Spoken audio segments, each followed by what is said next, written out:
Hi, my name is Dr. John Douillard. I want to talk to you today about the excessive use of energy drinks, possibly overuse of energy drinks today in America. You know, the recommended allowance of caffeine for an adult is about 400 milligrams. For a teenager, it's about 100 milligrams.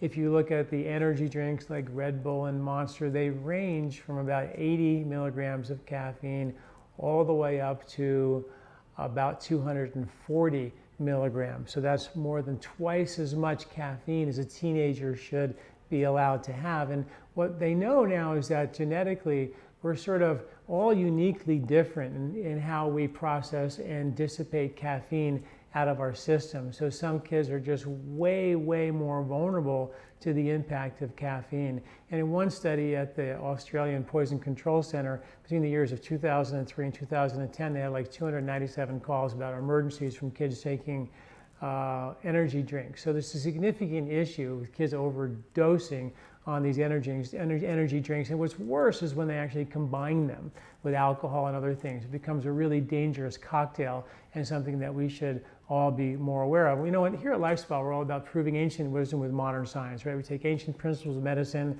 and we try to find science to back it up. One of the things that they definitely talked about in the ancient principles of Ayurveda was to not stimulate the body. Because when you're stimulated, it's a fight or flight reaction. We have enough of that. The idea is to create a peaceful, calm entrainment to the natural rhythms of nature. Get up with the sun, get down, go to bed with the sun, energy at the right time, sleeping at the right time. These are called circadian cycles. And we know that caffeine disturbs the circadian cycles. If you amp up caffeine, you're going to decrease melatonin production, and if you take caffeine throughout the day, what happens, what a lot of kids do, they can still fall asleep, but maybe not until 10, 11, 12, 1 or 2. So it's called delayed onset melatonin production. So the kids are young enough to still pump out the melatonin, but not till 2 in the morning. And that disturbs a lot of the circadian rhythms because there's liver enzymes supposed to be active during the nighttime between 10 o'clock and 2. So whenever we start messing with the light-dark cycles, we're messing with melatonin, which is a 3 billion-year-old molecule hormone that regulates about 12 different hormones in the body, the master detoxifier of the body, and maybe the most important hormone in our body, because when the light-dark cycle hormone's out of whack, everything becomes out of whack as a result. When you are delaying the production of melatonin, you're also delaying the production of serotonin. So kids become anxious and they become worried. Then the brain starts to secrete more dopamine because it needs to be stimulated. I want a reward. I'm not feeling safe.